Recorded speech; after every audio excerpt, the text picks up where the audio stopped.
অজু ভেঙে যাওয়া বলি, সিয়াম ভেঙে যায়, কিন্তু ইমান ভেঙে যায় এটা কি বলি না, কিন্তু ইমানও কিন্তু ভাঙে।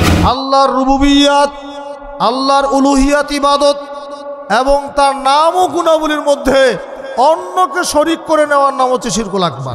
এই শিরকে আকবার করলে ইমান থাকবে না। ইবাদতের ক্ষেত্রে শিরিক, আর শিরকু ফিল মুহাব্বা, ভালোবাসায় শিরিক। তাহলে ফিতনা এমনভাবে আপনাকে আমাকে গ্রাস করবে, অন্ধকার রাতের মতো কিছুই দেখা যাবে না, চারদিকে শুধু ফিতনা দেখবেন আপনি। ইয়াবিউ দীনাহু বিআরাদিন মিনাদ দুনিয়া, মানুষ তার দিনটাকে দুনিয়াতে বিক্রি করে দিবে।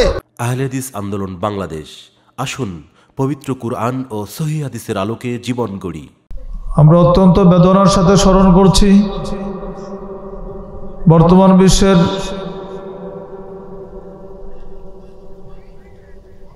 সবচাইতে মর্মান্তিক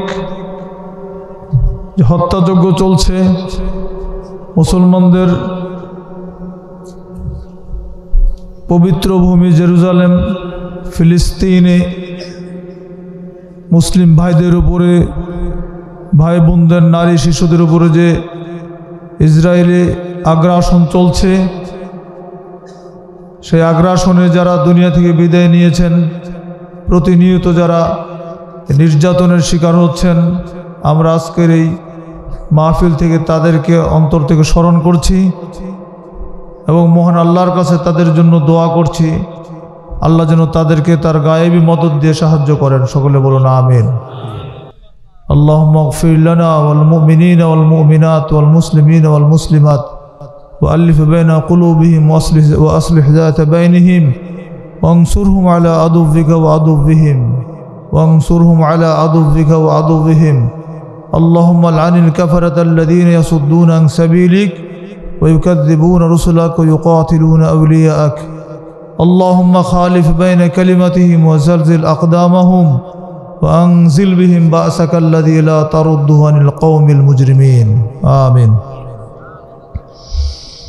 আমি আপনাদের সামনে যে বিষয়ে আলোচনা করব সেই বিষয়টি হচ্ছে ঈমান বিনষ্টের কারণসমূহ।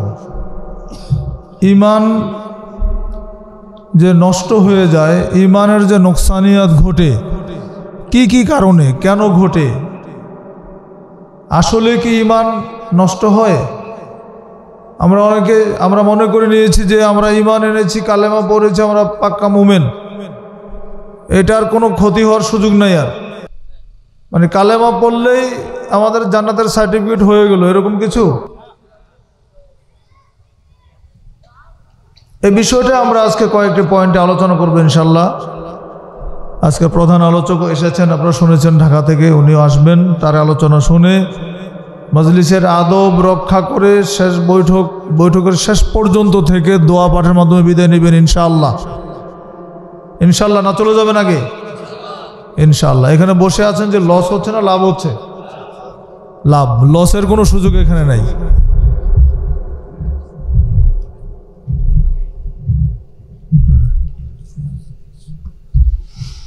আমাদের প্রতিটা মুহূর্ত নেকির জন্য, তাই না? প্রতিটা মুহূর্ত আমাদের নেকি আছে। আল্লাহ সুবহানাহু ওয়া তাআলা বলছেন, আউযু বিল্লাহি মিনাশ শাইতানির রাজিম, ওয়া মা নুরসিলুল মুরসালিনা ইল্লা মুবাশশিরিন ওয়া মুনযিরিন। আমি রাসূলদেরকে প্রেরণ করেছি এই জন্য দুইটা বিষয়, মুবাশশিরিন ওয়া মুনযিরিন, তারা সুসংবাদ দেন এবং ভয় প্রদর্শন করেন। রাসূলদেরকে প্রেরণ করেছি তোমাদেরকে সুসংবাদ দেওয়ার জন্য এবং ভীতি প্রদর্শনের জন্য।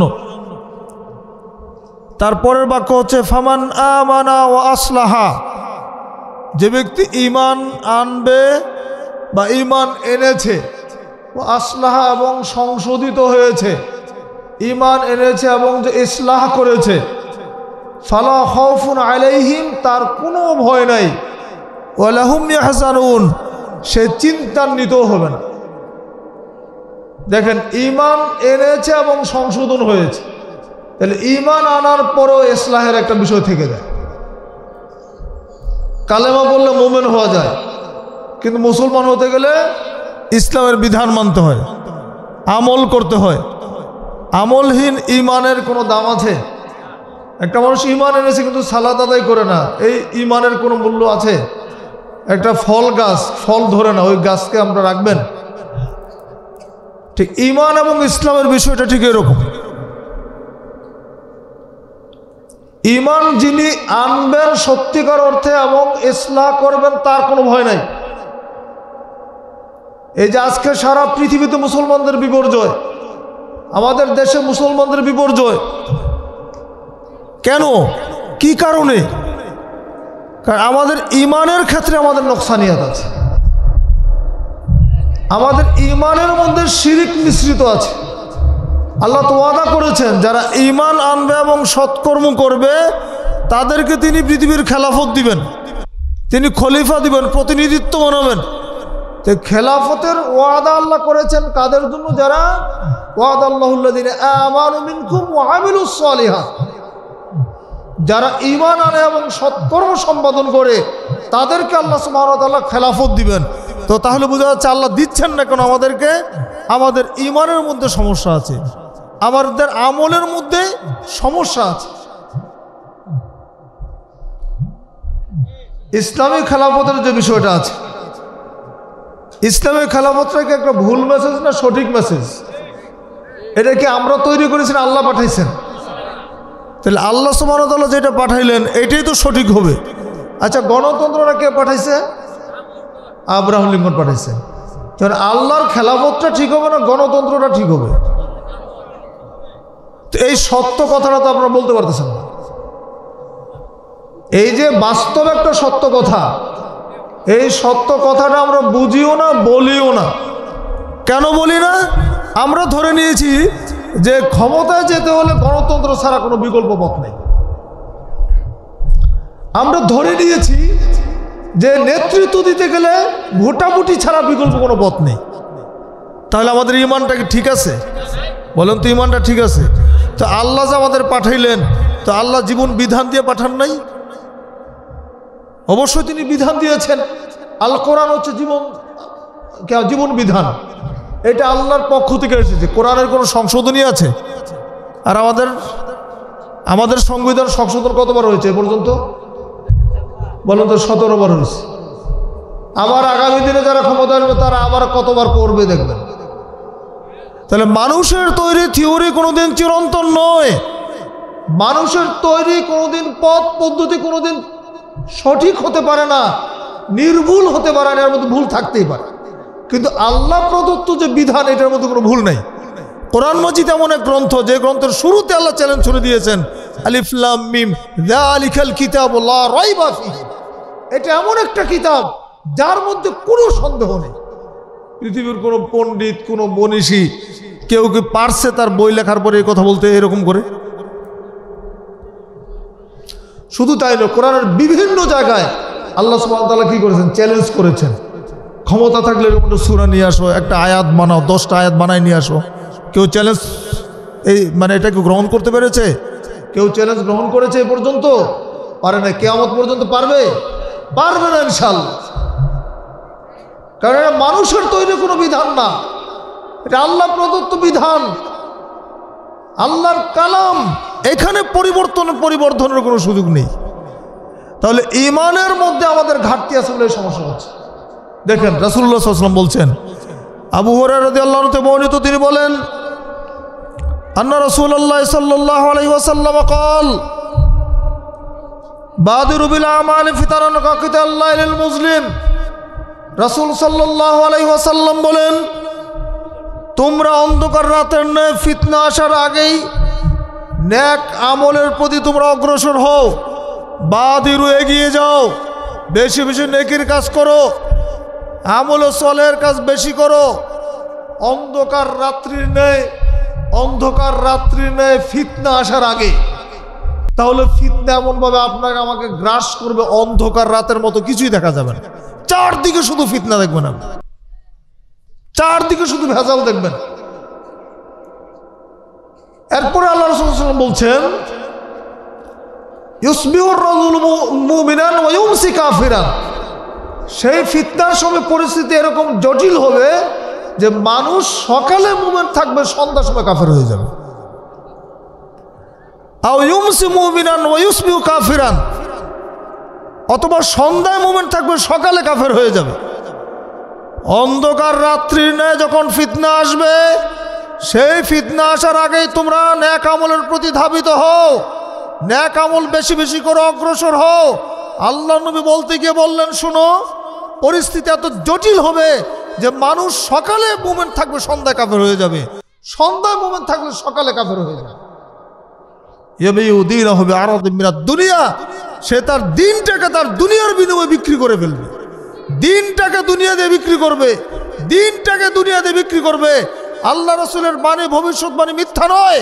১৫০০ বছর আগে তিনি যে কথা বলেছেন, আজকের সমাজ ব্যবস্থার সাথে মিলিয়ে দেখেন কিভাবে মিলে যাচ্ছে। দিন তো বিক্রি করে দিয়েছে দুনিয়ার কাছে। আল্লাহর বিধানের প্রতি আমরা সন্তুষ্ট না।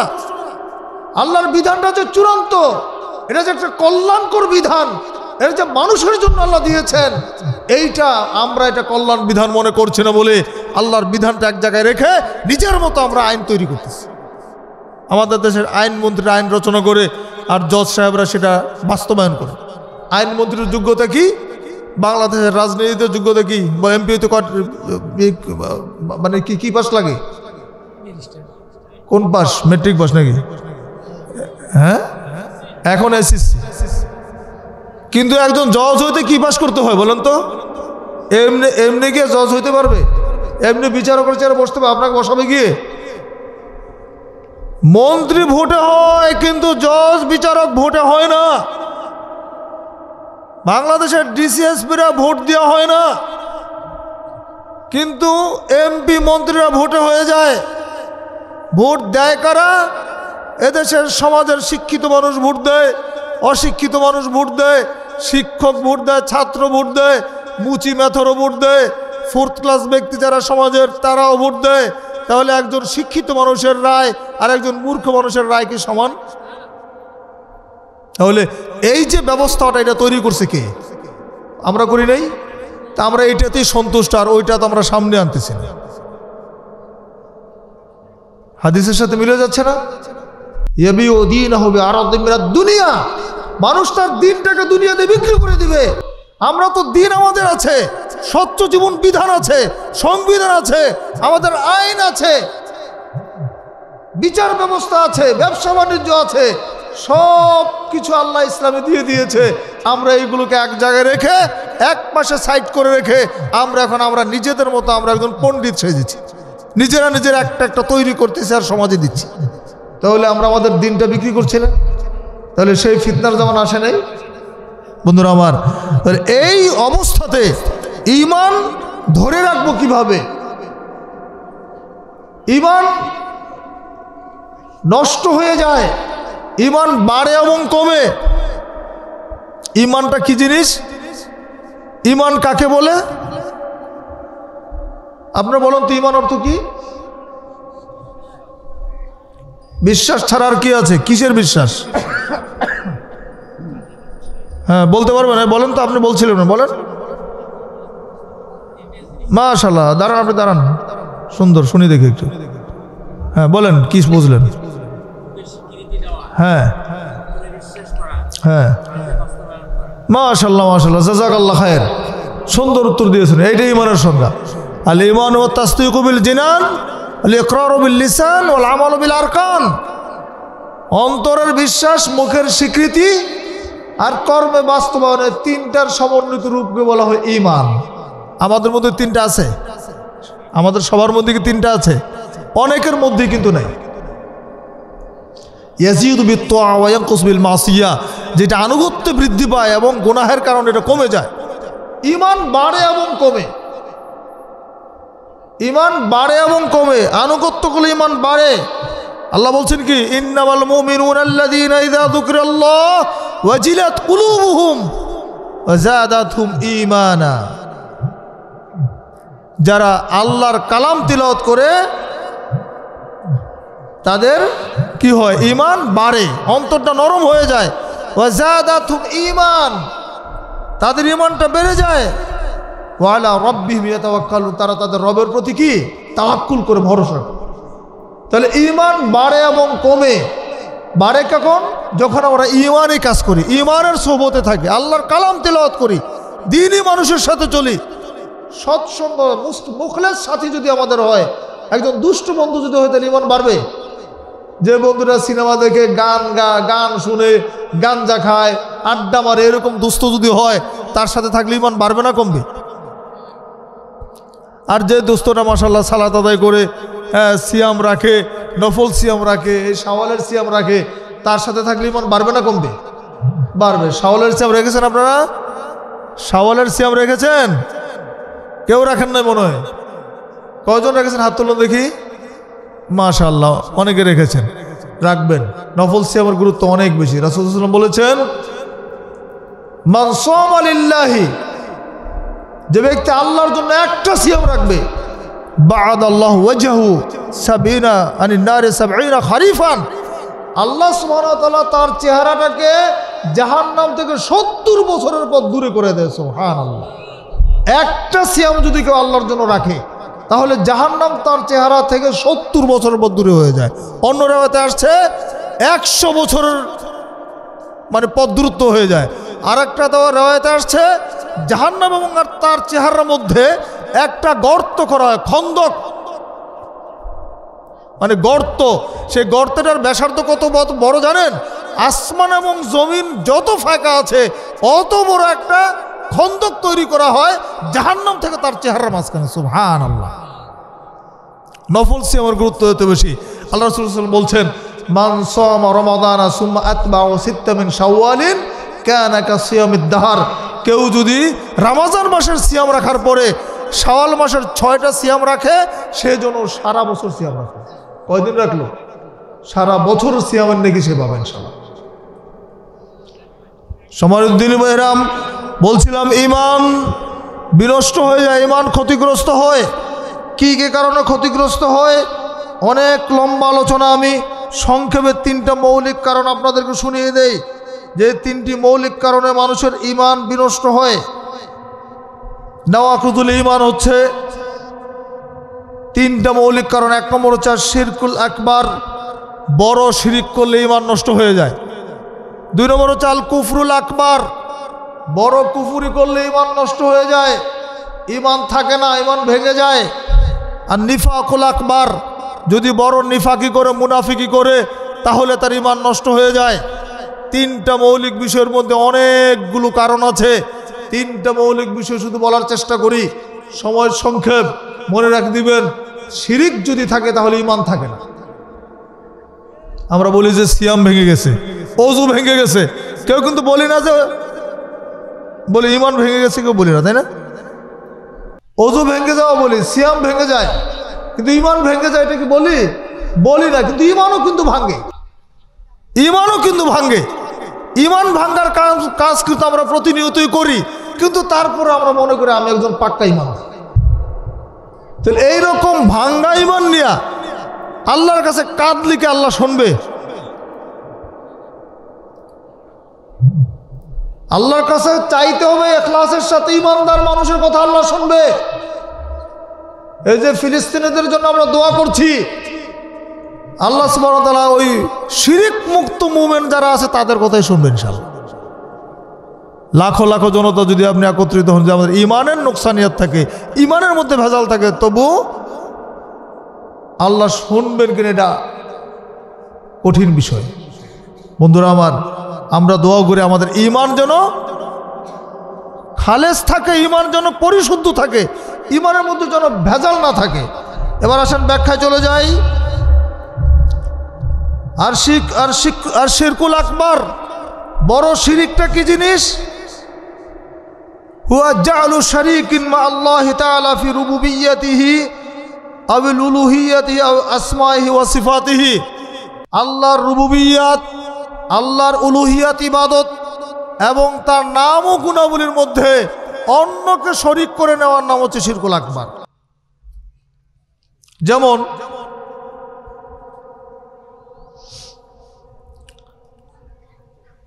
আল্লাহর রুবুবিয়্যাতের সাথে শরীক কিভাবে করি?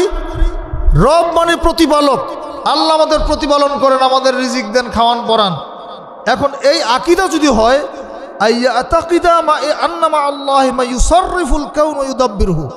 যদি এরকম কারো বিশ্বাস থাকে যে আল্লাহর সাথে এই পৃথিবী পরিচালনা করা, প্রতিপালন করার ক্ষেত্রে অন্য কেউ আছে, এইরকম বিশ্বাস যদি তাহলে এটা শিরকুল আকবার হবে। এই শিরক আল্লাহ ক্ষমা করবেন না তওবা ছাড়া। আইয়া তাকিদা আল্লাহ আন্না লিল কাউনি রব্বান গায়রুল্লাহ আযজা ওয়া জাল্লা, যদি এই বিশ্বাস থাকে কারো যে আল্লাহ ছাড়া অন্য কোনো রব আছে, আল্লাহ আছে, আল্লাহর সাথে আরো একজন রব আছে, আল্লাহ একা না, এইরকম যদি কারো বিশ্বাস থাকে তাহলে তিনি শিরকুল আকবার করলেন। আবার যদি এরকম আকীদা কারো থাকে যে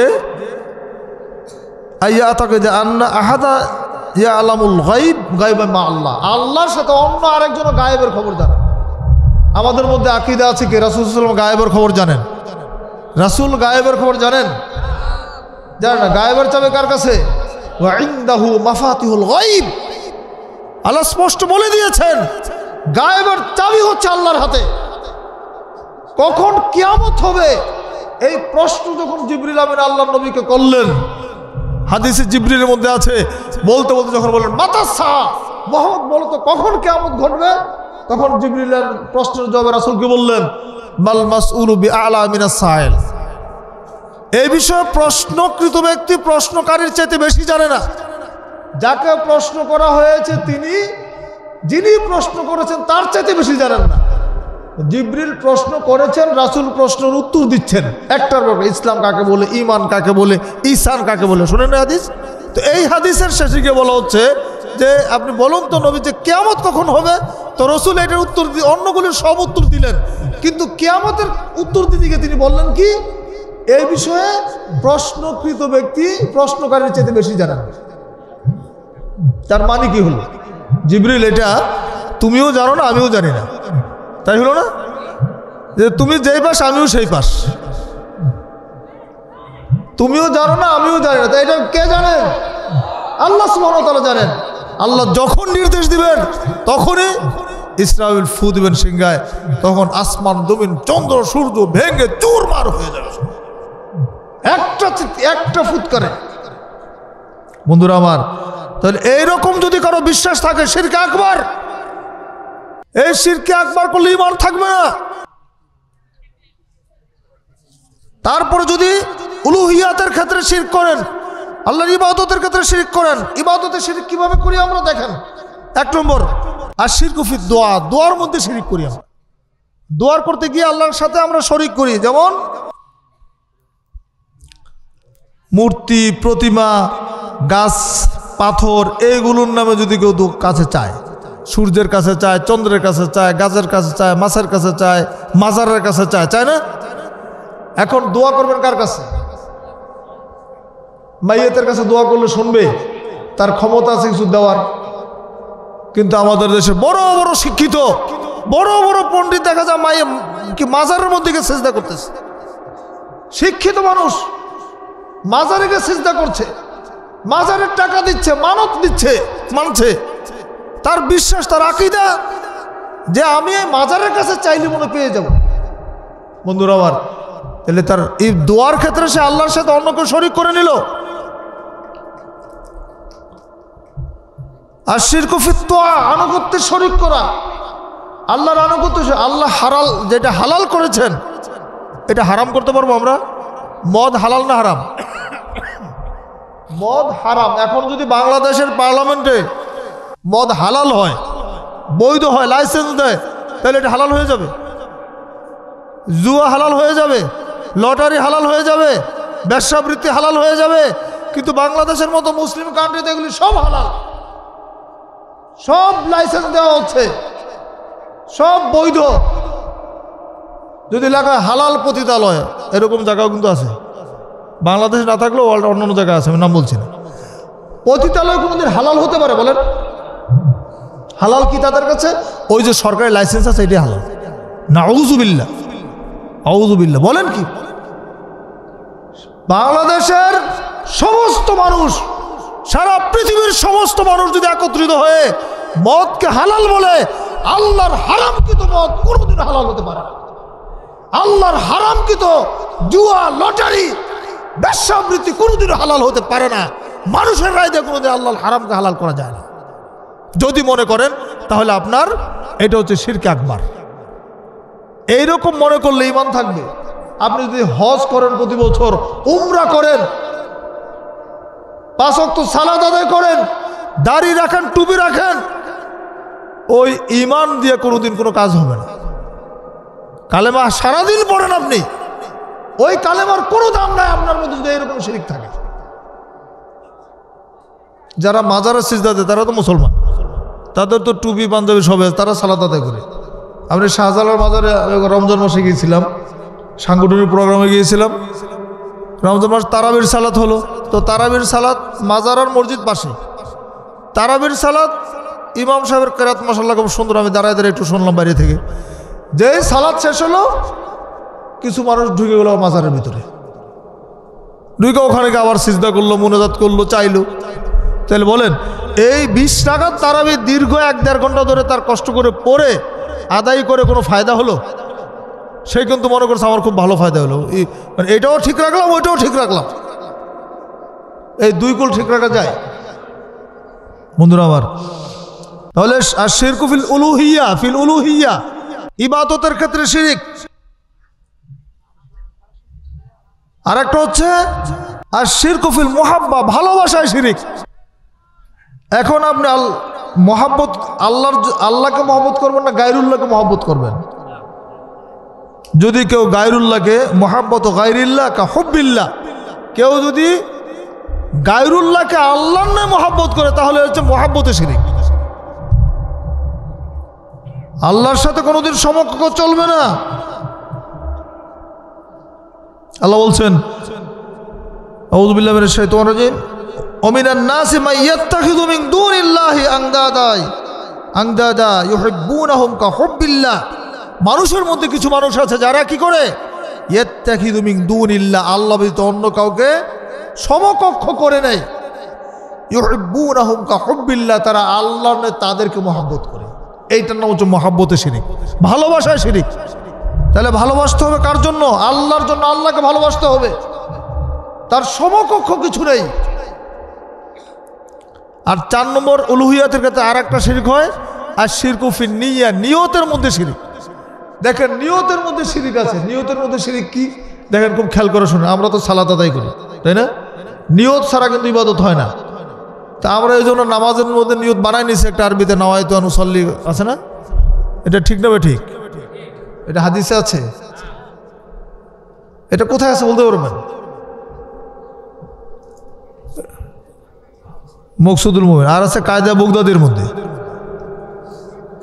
নুরানি নামাজ শিক্ষার মধ্যে, এইগুলোর মধ্যে পাবেন। এই নিয়তরা কোনো মাযহাবেও নাই, হাদিসে নাই, কোরআনে নাই, ইজমায়ে নাই, কিয়াসে নাই। কোনো মাযহাবের ইমাম কোনো ইমামও বানায় নাই, তৈরি করে নাই। মাযহাবের কোনো মনীষী তৈরি করে নাই। এইটা পরবর্তীতে কিছু মৌলভী সাহেব এটা তৈরি করেছে, কায়দার মধ্যে ঢুকাই দিচ্ছে। এই নিয়ত যদি সালাতের মতো একটা পবিত্র ইবাদতের মধ্যে ঢুকায়, তো এই ইবাদত করলে কি ফায়দা হবে বলেন? দুর্ভাগ্য হচ্ছে আমরা নিয়তটা কি এটাই তো বুঝি নাই।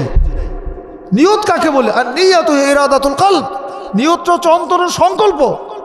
আমার মনের ভিতরে যে ইচ্ছা হবে, এটার নাম হচ্ছে নিয়ত। এখন আমি সকালে কালকে নিয়ত করেছি আমি আজকে সকাল 7টার সময় রংপুর উদ্দেশ্যে, বগুড়া হয়ে রংপুর উদ্দেশ্যে বের হব। সকালে ফজরের সালাত পরে প্রস্তুতি নিয়ে বেরিয়ে আসছে, নিয়ত হয়ে যায় নাই? আমাকে মুখে বলতে হতো বেরোস আমি এখন বগুড়া যাচ্ছি, বগুড়া একটা মিটিং করব, তারপর আমি রংপুর যাব, গুটির ডাঙ্গার যাব, এটা বলতে হইতো। তো নিয়তের কাজটা হচ্ছে অন্তরের, মুখের কোনো কাজ নিয়তের না। তবে নিয়ত লাগবে, নিয়ত কিন্তু লাগবে। আপনি সালাতে দাঁড়িয়েছেন, আপনি খেলতে দাঁড়াইছেন নাকি? সালাতের জন্য দাঁড়াইছেন, তো ওইখানে দাঁড়িয়ে খেলার নিয়ত করলে হবে? সালাতের নিয়ত করতে হবে, সালাতের সংকল্প করতে হবে। কোন সালাত পড়তেছেন, কয় রাকাত পড়তেছেন, এইরকম একটা দৃঢ় মন স্থির করে আল্লাহু আকবার, এটার নাম হচ্ছে নিয়ত। এখন নিয়তের মধ্যে শিরক কিভাবে করে? আইয়ানভিয়া বিইবাদিহি তাকাররুবা লিগাইরিল্লাহি তাআলা। যদি কেউ নিয়ত করে গায়রুল্লাহর কল্যাণ নৈকট্য লাভের জন্য, আল্লাহ নৈকট্য লাভের নিয়ত না করে যদি গায়রুল্লাহ, যেমন রিয়া এবং সুমা, ইবাদত করতেছেন মানুষকে দেখানোর জন্য, মানুষকে শোনানোর জন্য। যে আপনি মনে করেন যে আমি সালাত আদায় করতেছি, মানুষ বলবো যে ছেলেটা খুব পাক্কা মুসল্লি, সালাত আদায় করে। আপনি সিয়াম রাখতেছেন, বলবো যে ছেলেটা মাশাআল্লাহ একেবারে ভালো মুসল্লি, সিয়াম রাখে, সায়েম, দান করতেছেন, মাশাআল্লাহ দানশীল। এইটা যদি আপনার মনের খায়েশ থাকে, মনের চাওয়াটা যদি এরকম থাকে, তাহলে এই ইবাদত কি কবুল হবে? কিয়ামতের দিন হাসরের ময়দানে আল্লাহ তার পায়ের নলা খুলে দিবেন। ইয়াউমা ইউকশাফু আন সাক, আল্লাহ পায়ের নলা খুলে দিয়ে সিজদা করতে বলবেন। ফায়াসজুদু কুল্লু মুমিন ওয়া মুমিনা, রাসূলুল্লাহ সাল্লাল্লাহু আলাইহি ওয়াসাল্লাম হাদিস আসছে এটা। প্রত্যেক মুমিন মুমিনা আল্লাহর পায়ের নলা সিজদা করবে, একমাত্র তারা ব্যতীত মাইয়াসজুদু ফিদ দুনিয়া রিয়া ওয়া সুমা। ওই ব্যক্তিরা সিজদা করতে পারবে না যারা দুনিয়াতে মানুষকে দেখানোর জন্য সিজদা করত, মানুষকে শোনানোর জন্য সিজদা করছে, যারা ইবাদত করছে যারা, তারা সিজদা করতে পারবে না। তাহলে আর শিরকুল আকবার যদি কোনো মানুষের মধ্যে থাকে, তার ঈমান থাকবে না। তাওহীদ শিরক একসঙ্গে থাকতে পারে না, সুন্নাত বিদআত একসঙ্গে থাকতে পারে না। যখনই বিদআত ঢুকে তখনই সুন্নাত পালাই যায়, যখনই শিরক ঢুকে তখনই তাওহীদ পালাই যায়। এটাই নিয়ম, এটাই কথা। আর 2 নম্বর কারণ যেটা বলছিলাম, আল কুফরুল আকবার, ঈমান বিনষ্টের মৌলিক কারণের 2 নম্বরটা হচ্ছে আল কুফরুল আকবার, বড় কুফরি করলে। কুফরির কি জিনিস? মা ইউদাদ্দুল ঈমানা মিন ইতিকাদিন আও কাউলিন আও ফিল, ঈমানের বিপরীত আকীদা, কথা এবং কাজ। ঈমানের বিপরীত যে কথা বলা হয় এটাই হচ্ছে কুফর, ঈমানের বিপরীত যে আকীদা এটাই কুফর, ঈমানের বিপরীত যে আমল এটাই কুফর। যেমন ইনকারু শাইইন মিন আরকানিল ঈমান আউল ইসলাম, ইসলাম এবং ঈমানের রুকনের কোনো একটিকে অস্বীকার করা। ঈমানের রুকন কয়টা বলেন তো? আমানতু বিল্লাহি ওয়া মালাইকাতিহি, পারেন না এটা? বলেন 6টা। কে বললো 6টা? তুমি বলছো বাবা, না বলো দেখি 6টা। হ্যাঁ, রাসূলিহি, হ্যাঁ হ্যাঁ, কাদি খাইরি ওয়া শাররি মিনাল্লাহি তাআলা, শাররি ওয়াল বাসি বাদাল মাউত আছে নাকি? নাই, মাশাআল্লাহ। 6টা। এর আল্লাহর প্রতি ঈমান, তার ফেরেশতাদের প্রতি ঈমান, তার রাসূলদের প্রতি ঈমান, আসমানি কিতাবের প্রতি ঈমান, আখিরাতের প্রতি ঈমান, তাকদীরের ভালো মন্দের প্রতি ঈমান। এই 6টার কোনো একটা যদি অস্বীকার করেন তাহলে ঈমান থাকবে? এইটার নাম হচ্ছে কুফরি, অস্বীকার করা। ইসলামের যে রুকন আছে, ইসলামের ভিত্তি কয়টার উপরে আছে? 5টা ভিত্তি আছে, তাই না? এখন 5টার মধ্যে কি কি? কালেমা, সালাত, সিয়াম, হজ, যাকাত, তাই না? এখন কেউ যদি মনে করে যে না ঠিক আছে আমরা কালেমাটা ঠিক রাখি, হ্যাঁ, কিন্তু সালাত 5 ওয়াক্ত পড়াটা খুব করেন, শুধু জুমারটা পড়বো, তাই না? বা আমরা মনে করলাম যে এত টাকা করে হজ করবো। ওই যে আমাদের একজন মন্ত্রী বলছিলেন না, হ্যাঁ, হজ সম্পর্কে ক্রিটিসাইজ করেছিল না, মনে আছে আপনাদের? বিগত সরকারের আমলের হজের টাকা মানে অপচয়, এটা সৌদি আরবের ব্যবসার ব্যবস্থা করা হয়েছে। হজ আসলে না করাই ভালো, এরকম একটা নেগেটিভ করার ফলে তো বিশাল আন্দোলন হয়েছিল তখন। সেটা নাম বলে চেয়ারম্যান কাদের সিদ্দিকের ভাই আব্দুল লতিফ সিদ্দিক বলছিল না। এখন দেখেন, তাহলে তার ঈমান আসলে ঈমান থাকবে? হজের মতো একটা পবিত্র ইবাদত, আল্লাহর দেওয়া একটা ইবাদত, এইটা অস্বীকার করার নাম কি? কুফর। তাহলে তার ঈমান থাকবে না। তাহলে এইটা হচ্ছে কুফরের ব্যাপার। আর 3 নম্বর যেটা হচ্ছে যে আর নিফাকুল আকবার,